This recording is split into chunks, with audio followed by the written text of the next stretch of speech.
Hey, bon lundi, nouvelle capsule. On va parler d'invités dans vos vidéos. Donc, en effet, depuis le début, on parle de vous allez produire du contenu, vous allez être de l'avant, dans le fond, dans vos différentes capsules.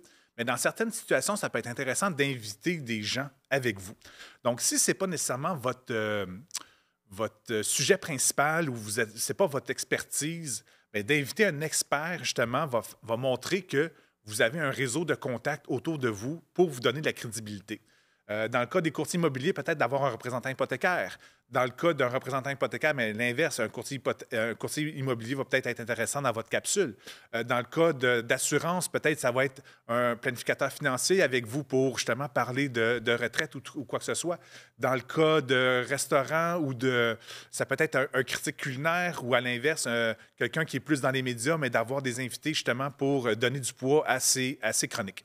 Donc, il y a plein de situations. Puis, si vous êtes dans un domaine un peu différent, mais n'hésitez pas à nous écrire des commentaires, puis je pourrais vous donner des idées, dans le fond, de gens que vous pourriez peut-être inviter dans vos différentes capsules.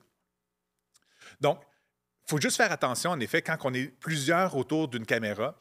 Donc, c'est pas juste de se tasser un peu et d'avoir quelqu'un à côté de nous. Des fois, ça peut faire vraiment étrange. Dans le fond, dans ce temps-là, la meilleure des choses, c'est d'avoir un setup à 2 ou 3 caméras. Donc, donner un exemple, ici, le studio, je suis à une table, donc je serais capable d'avoir un invité en avant de moi et après ça, de communiquer avec lui. Et en effet, nous, dans le studio, ici, on a différents plans de caméra où là, c'est gros plan sur moi, j'aurais gros plan sur l'invité qui n'est pas au focus parce que j'ai personne présentement. Donc, on est capable d'avoir justement des différents plans et de rendre ça un petit peu dynamique.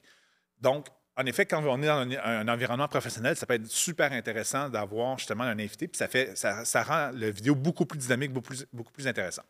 Dans un setup un peu plus simple, si on veut, plus amateur, mais juste d'avoir déjà 2 téléphones cellulaires pour avoir au moins 2 plans différents, ça peut être quelque chose d'intéressant. Donc, après ça, en effet, au montage, on ira découper les différents plans pour avoir quelque chose qui tient la route.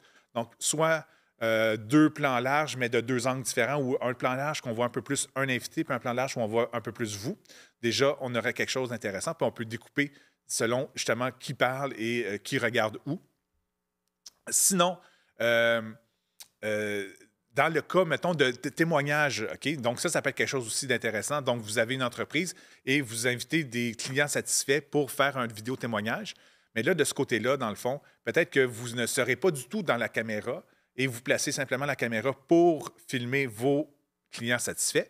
Et là, vous posez vos questions hors champ et vous demandez à votre client, dans le fond, de répéter la question et d'y répondre. Comme ça, justement, au montage, on fait juste on garde juste les réponses de votre client.